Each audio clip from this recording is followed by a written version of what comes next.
अस्सलाम वालेकुम नाज़रीन, आप प्रोग्राम देख रहे हैं रूबरू और मैं हूं आपका मेज़बान शौकत वराचा। पाकिस्तान के अंदर कोरोना बढ़ रहा है और ये मज़ीद बढ़ेगा, लेकिन पाकिस्तान के अंदर वफाक और सिंध के दरमियान महादाराई भी बढ़ रही है। ट्विटर और आइसोलेशन के शौकीन वफाकी वज़रा अब खुलेआम तहजीब की हदें फलांगते हुए नज़र आते हैं। पीटीआई के अंदर, हुकूमत के अंदर भी हलचल जारी है। जैसे आटा और चीनी स्कैंडल की इब्तदाई रिपोर्ट आई थी, पीटीआई के रहनुमाओं का नाम आया था, उसके बाद फिर फोरेंसिक ऑडिट के लिए रिपोर्ट चली गई 3 हफ्ते और उसको मिल गए तहकीकात के लिए। फिर उसके बाद डॉक्टर फिरदौस आशिक आवान को भी हटा दिया गया। तो जब हतमी रिपोर्ट आएगी तो फिर हुकूमत का, नेसेसरली वफाकी हुकूमत का क्या बनेगा, उन वज़रा का क्या बनेगा जिनके नाम आए हुए हैं। सिर्फ ये नहीं है कि पाकिस्तान के अंदर प्रॉब्लम है, पाकिस्तान के इर्द गिर्द भी प्रॉब्लम आई हुई है। पूरी दुनिया कोरोना के खिलाफ लड़ रही है, लेकिन लाइन ऑफ कंट्रोल की सूरत हाल जब हम देखते हैं तो वहाँ हमें सूरत हाल इंतहाई ख़राब होती हुई नज़र आती है। इन तमाम अमूर पर हम बात करेंगे और आज हमारे रूबरू हैं सेनेटर रहमान मलिक साहब, साबिक वफाकी वज़ीर दाखिला और सेनेट स्टैंडिंग कमेटी बराए अमूर दाखिला के चेयरमैन। बहुत शुक्रिया मलिक साहब, आपको हमने ज़हमत दिया, आपने वक्त निकाला एक ऐसे वक्त में जब कोरोना पूरी दुनिया को हिला के रखा हुआ है। कोरोना ने पूरी दुनिया इसके खिलाफ स्ट्रगल कर रही है। ये लाइन ऑफ कंट्रोल के हालात क्यों ख़राब हो रहे हैं और इस हद तक ख़राब हो रहे हैं? बिस्मिल्लाहिर्रहमानिर्रहीम। मेरा अपने सारे नाज़रीन को, बुज़ुर्गों को, बहनों को, भाइयों को मेरी तरफ से इस्लाम। आज पूरी दुनिया जिस वबा में है, जिस मुसीबत में है, हम सब जानते हैं। आपके सवालों का जवाब देने से पहले मैं अल्लाह के हुज़ूर दुआ करूँगा और पूरी कौम को भी कहूँगा मेरे साथ ज्वाइन करें कि अगर हमसे कोई गलती होगी, अल्लाह ताला मियां हम पे रहम फरमाए, माफ़ फरमाए। सिर्फ 1 ग्राम वायरस का जो वज़न है वो पूरी दुनिया नहीं जीत सकी। We have come to the knees. अब आ जाएं आप, दुनियावी जो बातें हैं जो भी हो रही हैं वो आपके सामने हैं। मेरा ख्याल है कि जर्नलिज्म के शोबे में जितना आपने काम किया है इंडिया वर्सेस पाकिस्तान के जो रिलेशनशिप पे और डिफेंस साइड पे, वो किसी ने नहीं किया। आप इसको फॉलो भी कर रहे हैं। मैंने ये सारे जो हालात हुए कश्मीर में, इंडिया में, ये मेरी वॉर डॉक्ट्रिन जो है, मूदीज़ वॉर डॉक्ट्रिन का एक हिस्सा है, जिसमें बड़ी तफसील से आप पढ़ लें तो वो आपको एक गाइडिंग फोर्स नज़र आएगी। तो लिहाजा इससे हमें एक्सपेक्ट करना चाहिए था, क्योंकि दुनिया वायरस का शिकार है और कन्फ्यूज है, ब्लेम गेम हो रही है। वो मुझे डर है वराचा साहब कि अगर ये ब्लेम गेम बढ़ी और यूएन ने इन्वेस्टिगेट ना किया, जो मेरे अलावा और लोगों ने भी यूएन के सेक्रेटरी जनरल को कहा होगा, मैंने ख़त लिखा था और उसका मेरा मकसद ये था कि जब कोई चीज़ कंट्रोवर्सी में आ जाती है तो जो अथॉरिटीज़ होती हैं उसको फ़ौरन पकड़ के कैप करने की कोशिश करते हैं। तो लिहाजा सेक्रेटरी जनरल को अगर वो अभी तक अनाउंस कर देते हैं हाई पावर्ड कमीशन, तो ये जो एक किस्म की क्रॉस फायरिंग और बड़े बड़ी ताकतों में बातें हो रही हैं वो ना होती। और अगर ये ऐसे जारी रहा, जारी तो है ये, अगर हर साल अब 2013 के बाद हर साल सीज फायर की खिलाफ वर्जियों में तेजी आई। मैं दुनिया के तनासब से मैं बात कर रहा हूँ कि अगर ये वर्ल्ड लेवल पे इसको कंट्रोल न किया, तो ये मैंने जो किताब लिखी है कोरोना वायरस और इसके साथ मैंने सिक्योरिटी थ्रेट की बात की है, तो इसीलिए मैंने की है कि ये बड़ी ख़तरनाक चीज़ हो रही है। अल्लाह करे कि ये ऐसा ना हो। और अगर आप पाकिस्तान का और इंडिया का देखें तो इंडिया ने कभी कोई मौका नहीं गंवाया जिसमें उसने पाकिस्तान को इन्फ्लेट करने की कोशिश नहीं की। देखें, आप कहते हैं कि हमारे कर्नल मारे गए। अरे भाई, जिनको 8 महीने से आपने बंद करके रखा है, फ्रस्ट्रेशन हो रही है, किसी को आज तो पूरा इंडियन मीडिया भरा हुआ है कि मकबूजा कश्मीर में वहां पर टेररिस्ट, वो कहते हैं टेररिस्ट हैं, मिलिटेंट्स हैं, उनके साथ मुकाबले में उनका एक कमांडिंग ऑफिसर जो कर्नल है, फिर और भी ऑफिसर मारे गए हैं, पुलिस वाला भी मारा गया। एक सवाल करता हूं मैं, लॉकडाउन आपने किया हुआ है, उसके ऊपर कर्फ्यू आपने पहले लगाया हुआ है, तो क्या आपकी फोर्सेस की कमी है? वो भांगे पी के बैठी होती है, चरस पी के बैठी होती है, कोई बंदे को नहीं, बॉर्डर पे फेंसिंग है, तो आप कैसे कहते हैं कि वहां पे दखलंदाजी हुई? असल में इंडिया के पास कोई और तरीका कार नहीं है जो उन्होंने गलत फैसले किए मोदी ने, एंटी मुस्लिम लॉ ला के, फिर उसके बाद कश्मीर का स्टेटस खत्म किया, फिर वो डोमिसाइल का वो एक लॉ ले आए हैं, तो ये वो चीज़ें जो इंडियंस को खुद पसंद नहीं। जब वहाँ पे वो सर्च शुरू हुई है तो उन्होंने सोचा कि चलो हम पाकिस्तान की सरहदों पे गर्म करके दुनिया की तवज्जो, इंडियन की तवज्जो हटा दें। ये मुसलमानों के खिलाफ मुजालिम की आपने बात की, आपने सिटीजनशिप अमेंडमेंट बिल की बात की, आपने नेशनल रजिस्ट्रेशन सर्टिफिकेट की बात की। पहली बार कम अज़ कम मैं देख रहा हूँ कि भारत के इन इक़दामात के खिलाफ अरब दुनिया में सख्त रद्द अमल आ रहा है। कुवैत की तरफ से रद्द अमल आया, यूएई की शहजादी बोली, कतर से रद्द अमल आ रहा है। ये ऐसा क्या है कि अरब दुनिया आप बोल रही है? पहले प्रिंसेस हिंद का शुक्रिया अदा करूंगा पूरी पाकिस्तानी कौम की तरफ से, हमारी विमेन लीड की तरफ से, कि उन्होंने बड़ी हिम्मत करके इस चीज़ को उठाया और अपनी आवाज़ के साथ और भी बहुत आवाज़ें मिलाई। देखिए वराचा साहब, हिस्टोरिकली टॉकिंग, दुनिया में जब बहुत जुल्म होता है तो जिन हदों में वो जुल्म हो रहा होता है उसकी फिर बाज़गश्त बाहर ज़रूर जाती है। तो इंडिया में इतना जुल्म किया गया मुसलमानों पे कि आज आपने देखा कि अमेरिका भी बोल रहा है, आपके मुसलमान मुल्क भी बोलना शुरू हुए हैं, और शुक्र है कुछ तो रियलाइज़ हुआ। मैं तो ख़ास तौर पे मिडिल ईस्ट की बात कर रहा हूँ। मैं इसीलिए कह रहा हूँ कि देखिए बहुत कम ऐसा हुआ कि बात उठाई गई कश्मीरियों के हवाले से या मुसलमानों के हवाले से जो इंडियन मुस्लिम हैं, लेकिन अब वहाँ से बहुत आवाज़ें उठ रही हैं अरब वर्ल्ड से। वो और उठेंगी, इसलिए उठेंगी कि मुसलमानों को यकीन होना शुरू हो गया कि हम यूज़ हुए। मैं एक छोटी सी मिसाल देता हूँ। डोनाल्ड ट्रंप गए सऊदी अरेबिया में, सारी मुसलमान मिल्लत को इकट्ठा कर दिया, और जिस तरह उन्होंने एक अपनी कमांडिंग सूरत में बात की वो आपके सामने है। तो मैंने कहा ये इकट्ठा तो कर लिया डोनाल्ड ट्रंप ने, लेकिन आज से सीट इसने बो दिया है कि क्या हम इतने ही गए गुजरे हैं कि हमें बकरियों की तरह इकट्ठा करके तो एक वर्ल्ड पावर हमें एड्रेस करे। और आपको याद होगा वहीं से शुरुआत कर दी उन्होंने सऊदी अरेबिया की, और इसकी इराक कतर के साथ जो हुआ आपको पता है। अब एक देखें पूरा जो माहौल क्रिएट हुआ, मुसलमानों को रियलाइज़ करना चाहिए, अगर आज हमने वसीयत मुस्लिम उम्मा ये रियलाइज़ नहीं किया कि हमें यूनिटी की ज़रूरत है, हमें कलेक्टिव डिसीजन की ज़रूरत है, हमें कलेक्टिव मूव की ज़रूरत है, तो शायद फिर आने वाले वक्त में हमें और बहुत सी अमेरिकी कांग्रेस के रिलीजियस कमीशन ने अभी हाल ही में फाइंडिंग्स दी हैं और बड़ी ज़बरदस्त उन्होंने रिकमेंडेशन भी दी हैं। मसलन उन्होंने कहा है कि India is a particular country of concern. फिर साथ साथ जो इस वक्त की इंडियन लीडरशिप है, प्राइम मिनिस्टर नरेंद्र मोदी है, डिफेंस मिनिस्टर राजनाथ सिंह है, उनके होम मिनिस्टर अमित शाह हैं, सब के हवाले से उन्होंने कहा है कि इन पर पाबंदियां लगानी चाहिए, इमिग्रेशन पे पाबंदी होनी चाहिए। पहले तो मैं कहूँगा इंटरनली इंडिया में लीडरशिप में रिफ्ट है। Amit Shah next prime minister बनना चाहता है, तो वो हर वो फैसले करा रहा है मोदी से जो उसके अगेंस्ट हैं। आप ये कह रहे हैं कि मोदी और अमित शाह के दरमियान ये पावर स्ट्रगल जारी है? ये उनको मोदी साहब को भी पता है, उनकी इंटेलिजेंस रिपोर्ट भी ज़रूर हैं कि अमित शाह जो है पूरी जोर के साथ आगे बढ़ रहा है। और आप देखिएगा कि अमित शाह ने अपना सरसूख आरएसएस में ज़्यादा बढ़ा दिया है। तो ये गलतियां अमित शाह करवा रहा है, अमित शाह करवा रहा है।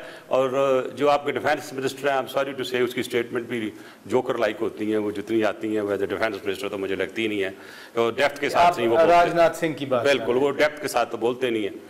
अमित शाह जो है वो प्रॉपर रॉ का और आरएसएस का ट्रेंड आदमी है, और अगर आप देखें तो उसकी सक्सेस जो है अभी तक वो आरएसएस है, वो इसको इस्तेमाल करेगा। अब ये इस्तेमाल करते क्योंकि बहुत बड़ी गलती है कि ब्लंडर्स की उनको सस्पेंड करना पड़ा। मैं ये नहीं कह रहा हूं कि मैं अपने पास से बता रहा हूं, मैं वो बात कर रहा हूं जो कि इंटेलिजेंस एजेंसीज के पास, वर्ल्ड के पास भी है, सब जगह ये मौजूद है। और मैं थोड़ा बहुत इसके मतलब पढ़ा, दुनिया जानती है कि अमित शाह और नरेंद्र मोदी के दरमियान जारी है। वो बड़ा मीठा है अमित शाह, बहुत मीठा है, और जिस अंदाज से उसने ये ला लेके आया, और खैर हो सकता है अगर मोदी के पास में होता तो शायद उसको थोड़ा डिले कर लेता। लेकिन इसी डिस्कशन को आगे बढ़ाएं तो हमने ये भी देखा कि व्हाइट हाउस ने सदर डोनाल्ड ट्रंप की तरफ से नरेंद्र मोदी को अनफॉलो किया गया ट्विटर पर।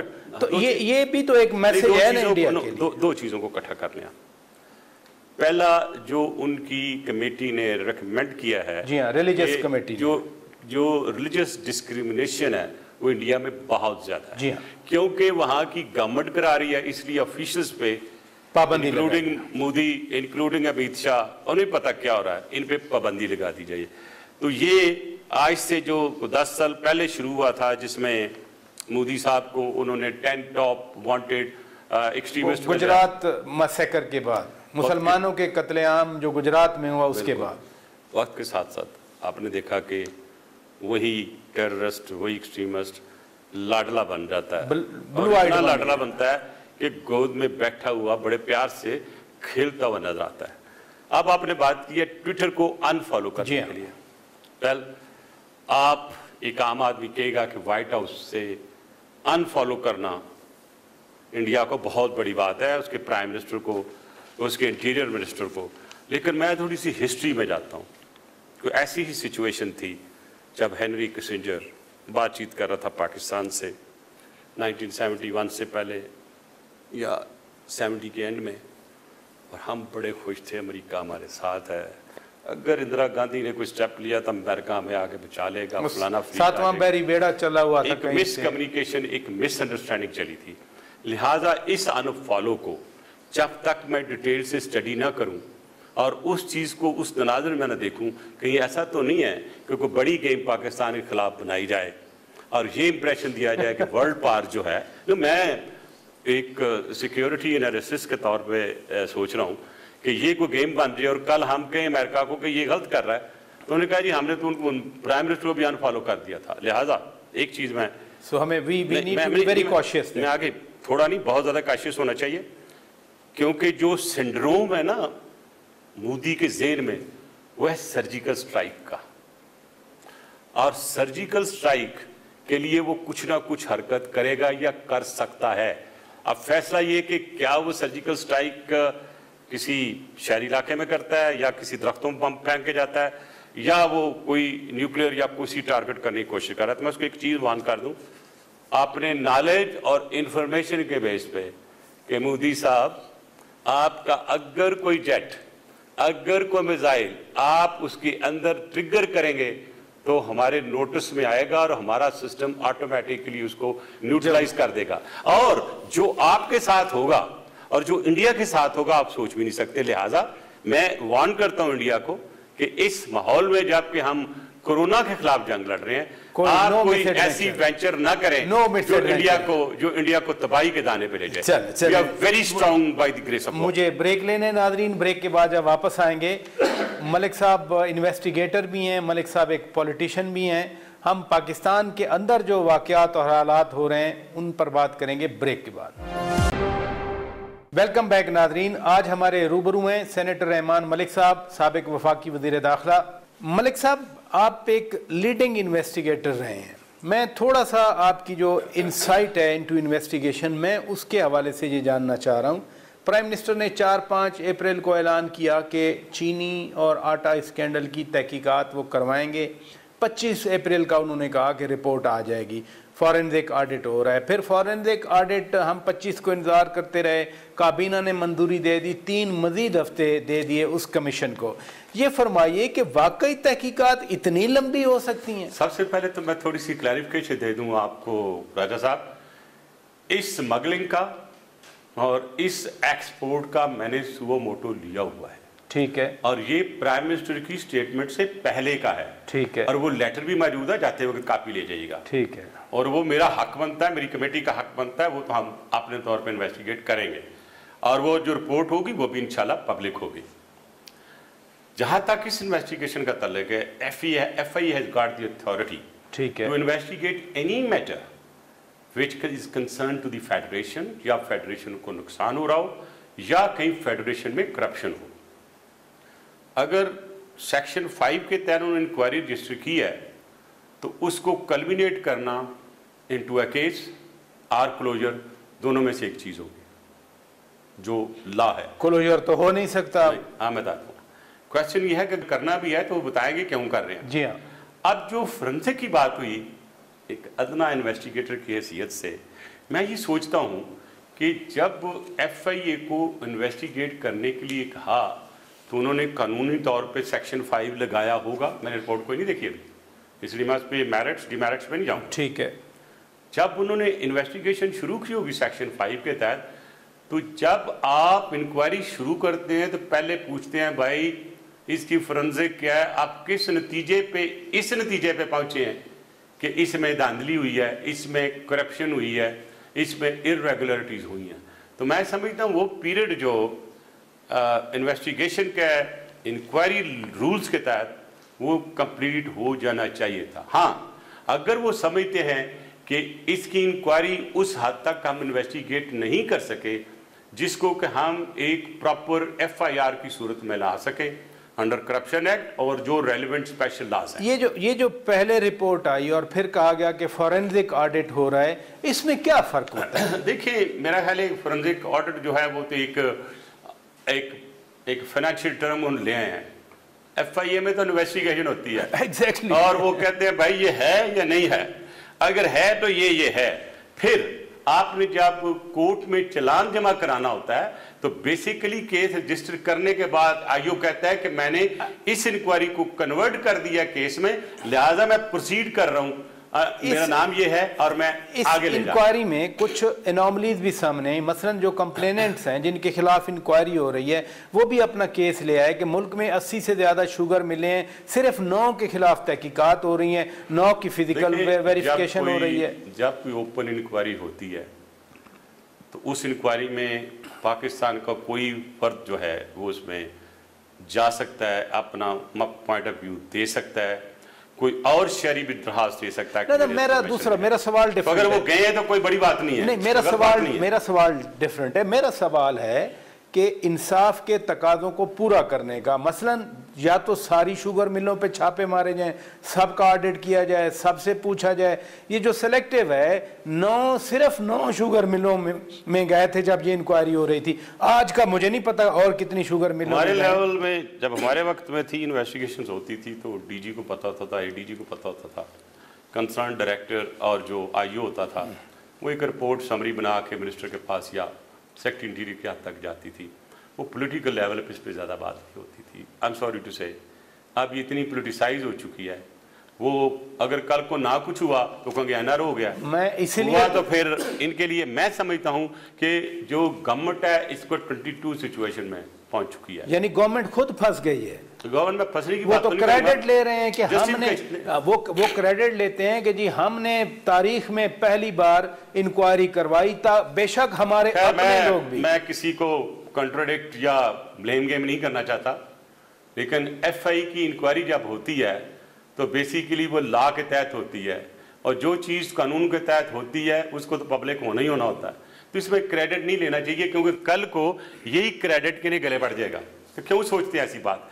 कानून को कानून के तौर पर लेना चाहिए, रूल ऑफ लॉ को रूल ऑफ लॉ के तहत। इंक्वायरी कमीशन 2017 के तहत हो रही, कानून तो मौजूद है जिसके तहत देखिए कानून लाया। आप देखें ना, एक FI इंक्वायरी कर रही है। जी हाँ, अब FI जो इंक्वायरी कर रही है, मैंने यही तो पूछना है जब रिपोर्ट आएगी कि क्या FI इंक्वायरी इंडिपेंडेंट इंक्वायरी कर रही है या वो कमीशन के लिए इंक्वायरी कर रही, जो कमीशन बना है उसको असिस्ट कर रही है। नैब भी पैरेलल इंक्वायरी कर रही है, नैब ने भी ऐलान कर दिया, इंटीरियर कमेटी भी कर रही है, वो भी आ जाएगी, हमने वो भी कही है।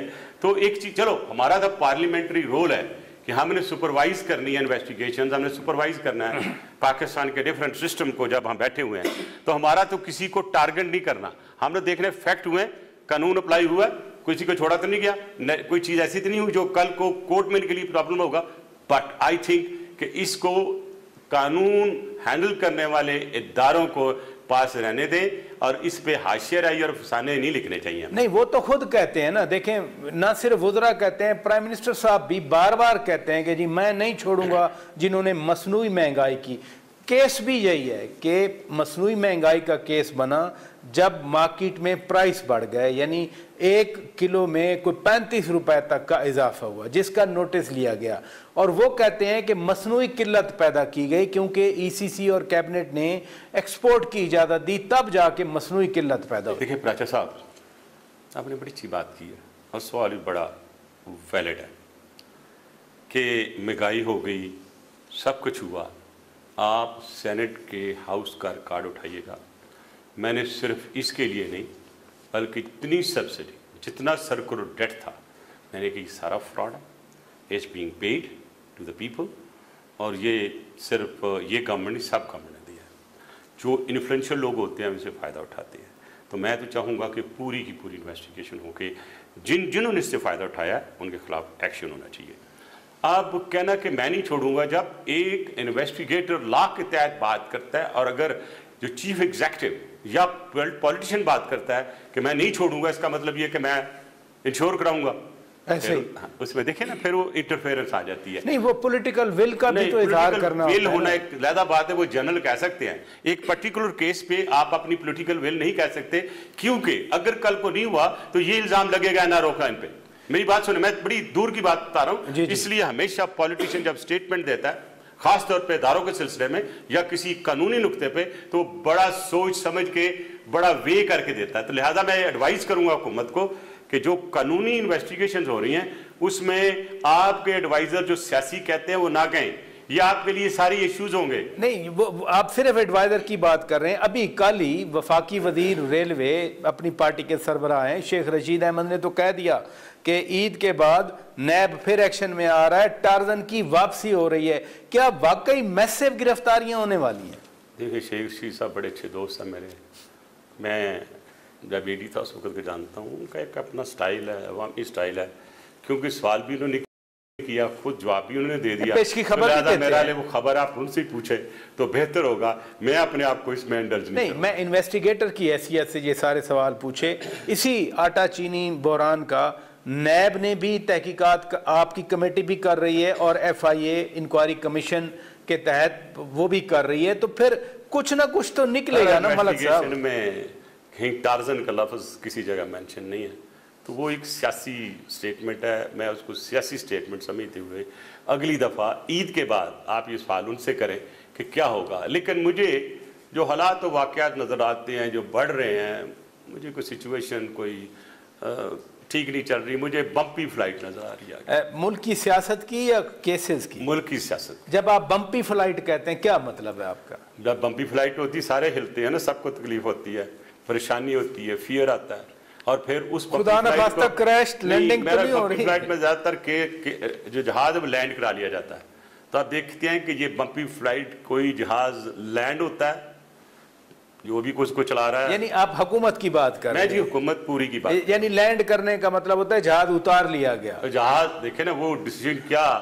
कप्तान की अपनी उसको उतारने की, या उसको कहा जाता है जी आगे मौसम खराब है जरा नीचे उतर जाए, और तो अगर वो दोनों चीजें ना माने तो सॉरी टू से उसे क्रैश कहा जाता है। तो अभी क्या हो रहा है फिर? तो अभी तो मैं कह रहा हूँ ना कि अभी आने वाला वक्त मुझे बम्पी लग रहा है। वो बम्पी फ्लाइट किन हालात में कैसे ऊपर नीचे जाती है, वो टाइम के साथ आप भी देखेंगे, मैं भी देख नीचे भी आ सकती है, उतारी भी जा सकती है। जो कुदरत के खेल है ना कि अगर कैप्टन उसको सही तरह हैंडल ना करे और जो गैजेट्स बने हैं उनको फॉलो करते हुए बादलों से बचने की कोशिश करते निकल जाए, या कोई गलत चमक करी उससे निकल जाए, तो वो ठीक चला जाएगा।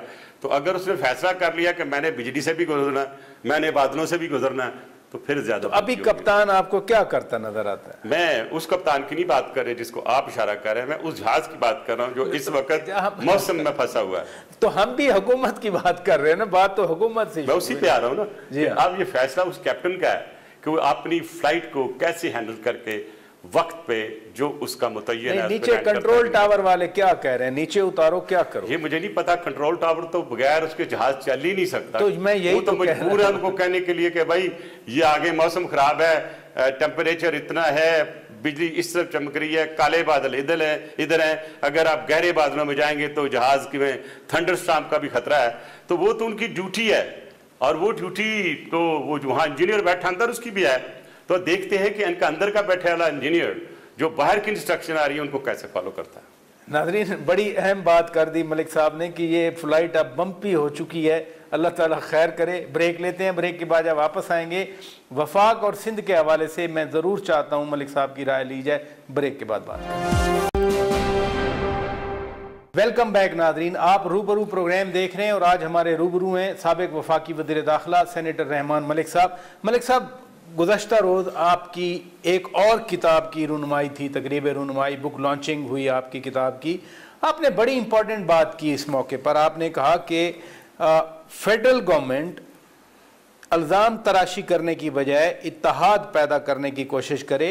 लेकिन यहाँ तो आप देख रहे हैं ना कि फेडरल गवर्नमेंट इत्तेहाद क्या पैदा करेगी, सिंध और वफाक के दरमियान एक सर्कस लगा हुआ है। देखिए, जिन लोगों ने बिलावल भुट्टो जरदारी साहब की, हमारे चेयरमैन की प्रेस कॉन्फ्रेंस देखी, उन्होंने दो चीज़ें बड़ी अप्रिशिएट की जो मैंने भी की। उन्होंने कहा कि मैंने पहले दिन कहा था मेरे प्राइम मिनिस्टर हैं, मैं आज भी आपको कहता मेरे प्राइम मिनिस्टर हैं, और प्राइम मिनिस्टर की हैसियत से हमें गाइड करें, हम आगे चलेंगे। इस स्टेटमेंट के बाद वज़रा की हाशियाराई और जिस अंदाज से पंजाबी फिल्म की स्टाइल से बातें हो रही थी, आई डिडंट लाइक इट। मैं यहाँ से एक मैसेज देना चाहता हूँ कि अगर मैं इमरान खान की जगह होता और उस स्टेटमेंट के बाद मैं बिलावल भुट्टो जरदारी साहब को फ़ोन करता कि बिलावल साहब थैंक यू वेरी मच, इस कम्युनिकेशन होती है, आए पूरी कौम मिलकर बैठ के कलेक्टिव सोच के साथ आगे बढ़ें, मैं पूरी एक APC बुलाता हूँ, आए अपना इनपुट भी दें, तो उसका बड़ा अच्छा मैसेज भी जाता, रिएक्शन आपने कल APC का भी मुतालबा किया कि वज़ीर आज़म को ऑल पार्टीज कॉन्फ्रेंस बुलाना चाहिए, लेकिन जो बात ही नहीं करते बैठकर आपस इसीलिए में, कह रहा हूं ना, जो हाथ ही नहीं मिलाते आपस में, यानी पार्लिमानी रहनुमाओं का इजलास था, वज़ीर आज़म ने तकरीर की, बाद में शहबाज शरीफ बिलावल भुट्टो जरदारी उठ के चले गए कि हमें सुना भी नहीं। उन्हें ये डर है कि पीपल्स पार्टी या कोई और पार्टी अगर प्राइम मिनिस्टर हाउस में या किसी जगह मीटिंग करेगी तो वो ज़बरदस्ती वहाँ पे कब्ज़ा कर लेगी। ऐसी बात नहीं होती है। मैं समझता हूँ कि स्टेट माँ होती है और स्टेट को रन करने के लिए एक गवर्नमेंट होती है जिसको आज इमरान खान चला रहे हैं। अगर ये एक माँ की हैसियत, एक स्टेट की हैसियत से अपने आप को एक्सरसाइज नहीं करेंगे प्राइम मिनिस्टर, तो आने वाला वक्त शायद हमें भी ना माफ़ करे और नेशन को भी माफ़ ना करे। देखिए, कोरोना में जो हमारे हालात हैं इस वक्त, वो इकॉनमी नीचे जा रही है, रुपये का बेड़ा गर्क हो गया, सॉरी टू से, आपकी जो डेट सर्विसिंग नहीं होगी। और एक मैंने कैच दिया प्राइम मिनिस्टर को ख़त लिख के, आप इस वक्त जो हालात व वाक़यात हैं, फोर्स मैजूर एक लॉ है, आपने क्योंकि IMF साथ के साथ कॉन्ट्रैक्ट किया हुआ है, आपने एक वर्ल्ड बैंक के साथ किया है और भी दूसरे ऐसे इदारों के साथ हुआ है। कानून आपको ये इजाज़त देता है कि आप रिटर्न ऑफ लोन के लिए मूव करें, क्योंकि ये pandemic is declared national disaster.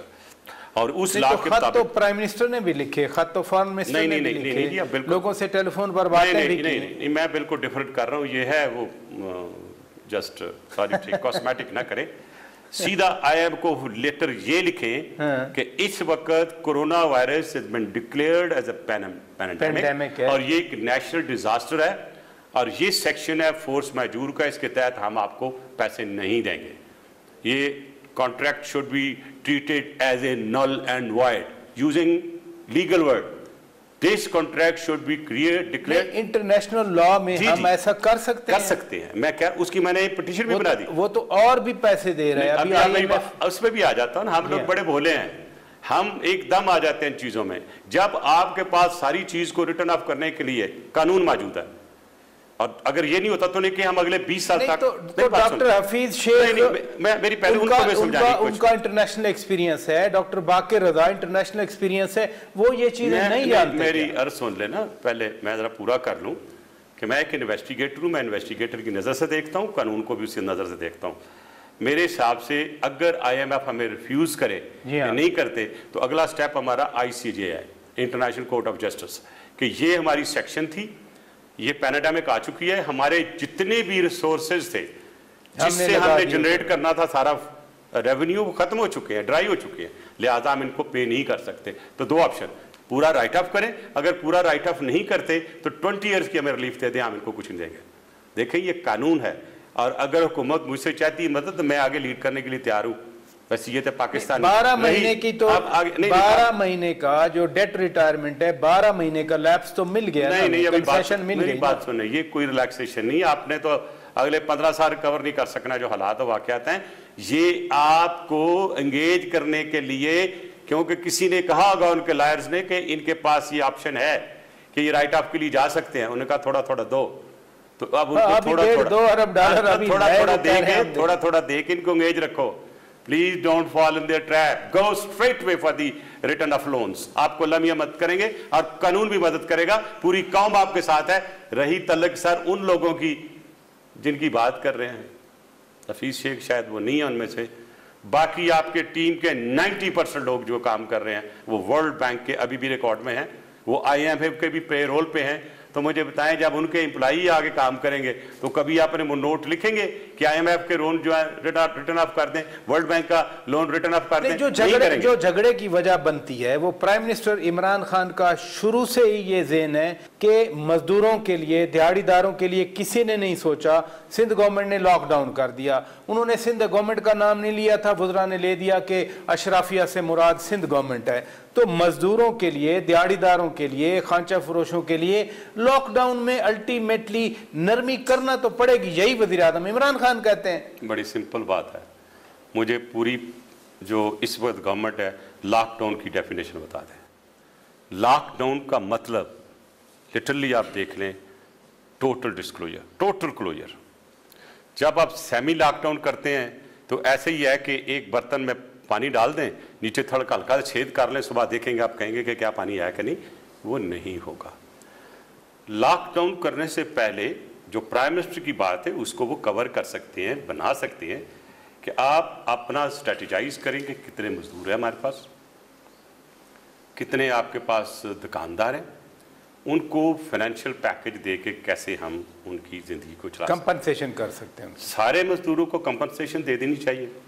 अब सिर्फ सॉरी टू से कंस्ट्रक्शन वर्कर को ले आए आप, क्या प्रूफ है आपके पास कि हर कंस्ट्रक्शन वर्कर जो जा रहा है वहाँ पे वो कोरोना वायरस का शिकार नहीं है और कोरोना वायरस से उसने दोस्ती कर ली कि मेरे पास ही रहना, किसी के पास ना जाना, ये एक बीमारी है। तो अगर ये करें कि ऐसे लोगों को मिक्स होने दें तो क्या होगा, नर्सरी बनेगी। नहीं, हुकूमत तो कहती है ना कि 20,000 के करीब हमारे यहाँ इन्फेक्टेड केसेस हैं। आपके ख्याल में ये मेरे ख्याल से सर देखें, पहले दुनिया के कानून के मुताबिक जाएं। WHO का अपना कानून है। नंबर 1, जब ये पैंडेमिक आएगी ये थ्रेट होगी नेशनल सिक्योरिटी की। दूसरा उनका रूल नंबर 2 के मुताबिक अगर एक जगह पे एक बंदा इन्फेक्टेड है तो समझे 28 लोग और इन्फेक्टेड हो गए हैं। तो अगर आप मैं 20,000 की फिगर कोई लूं तो उसको मल्टीप्लाई कर लें नियरली 30, तो ये तो 5 लाख से जाते हैं।